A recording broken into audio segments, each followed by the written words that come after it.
Well, hello. I didn't see you there. I guess I didn't realize I was filming a cocktail video inside of my own apartment. Welcome to a very special bonus cocktail from our mezcal Halloween box at Shaker and Spoon. I'm your host for the night, Greg Benson. You might have recognized me from the corn maze margarita that you've made in your box and that I hope was delicious. And tonight, I'm going to walk you through a bonus cocktail, one that I like to call an American Werewolf in Mexico.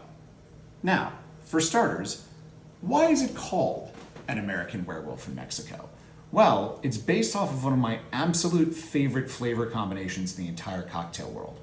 Doesn't really make a ton of sense, but for some reason, mezcal and really fresh, zesty, West Coast style IPAs are just amazing together.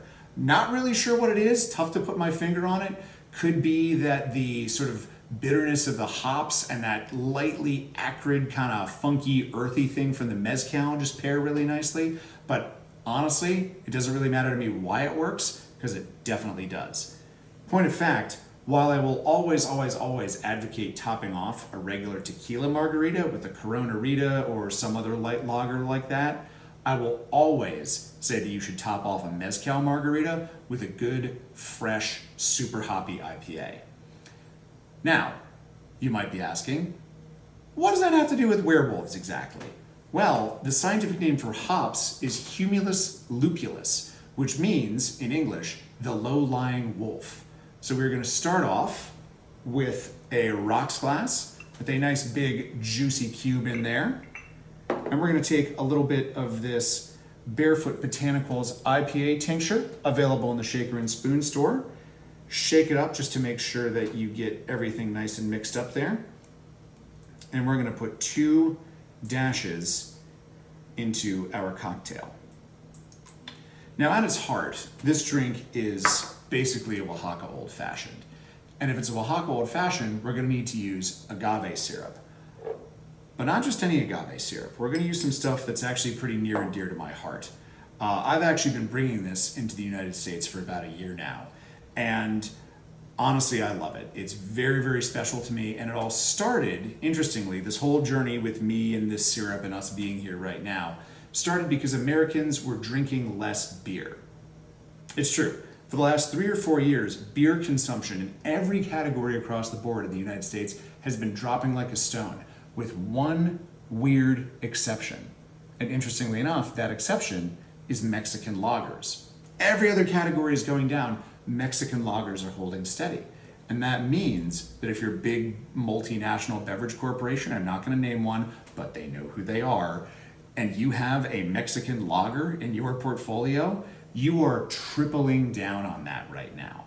So there are people all over Mexico going around to people who grow all kinds of different things in all kinds of different farms and saying, look, we'll pay you a lot of money, we'll guarantee buying your harvest, this is a sweet deal. Only thing you got to do, rip out whatever it is you're growing right now and plant barley, because you're a barley farmer now.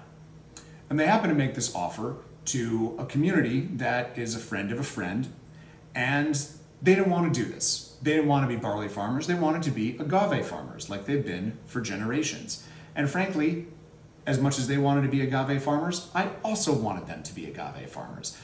I love agave spirits. I love barley too. But agave is native to Mexico, barley is not, and it's a very, very important part of the ecosystem there. In fact, the agave that these families have been taking care of is a very, very important food source on the migratory route of the Mexican long-nosed bat. So it's crucial for the local ecosystem that these agave that have been around for generations are well cared for and allowed to continue to exist. So at a certain point, I linked up with them, trying to see if there was some way I could create a market for their agave syrup here in the United States. And I'll be honest with you, my initial reaction was pass. I was like, it's agave syrup. I've had agave syrup. I know what agave syrup tastes like. How different could this possibly be? Then I got a chance to try it. Do you remember the first time you ever had real Vermont maple syrup and it almost made you angry with how good it was? Like you were pissed off eating it. You were like, this was here the whole time? And I've been eating that other crap like a sucker. That's what this was like the first time I tried it. It was eye-opening. It's earthy, it's citrusy, it's complex, it has actual flavor. It's not just fructose goop. It's amazing. I bring it in through my company, Quixote Imports. We've got a link at the bottom of this video. And if you click on that link and use the promo code SPOON when you're getting some for your very own, you can get free shipping at checkout.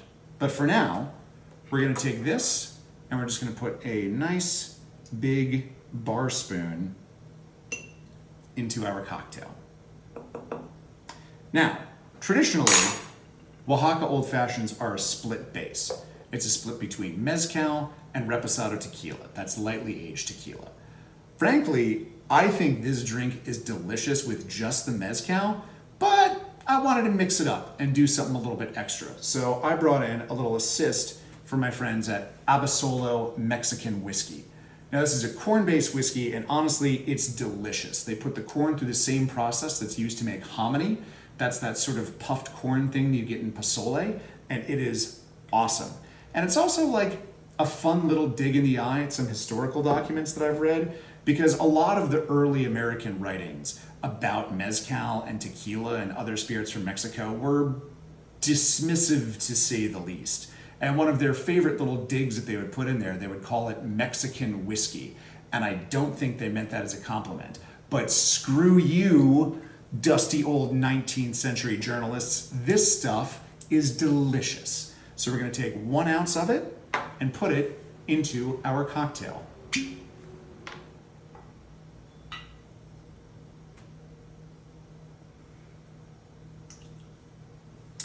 And now, once we've done with that, it's time to move on to the main ingredient, our mezcal. I really, really love this espadín from Mala Mia.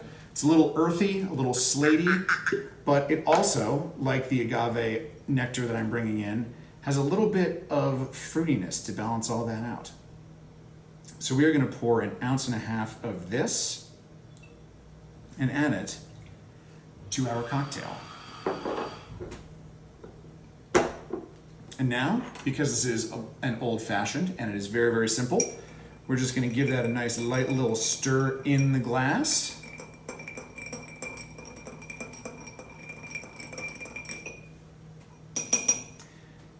And finish the whole operation off with a little grapefruit peel.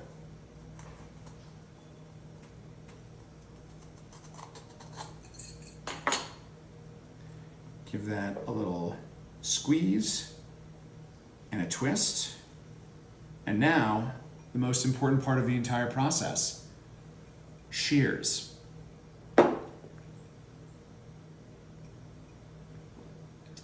I'm not gonna say I'm a genius, but you can if you want to. Well, folks, that is gonna do it for us here at Shaker and Spoon. Once again, we really, really appreciate you buying these boxes, loving it so much, being part of such a vibrant community here. Be sure to check out our Facebook community.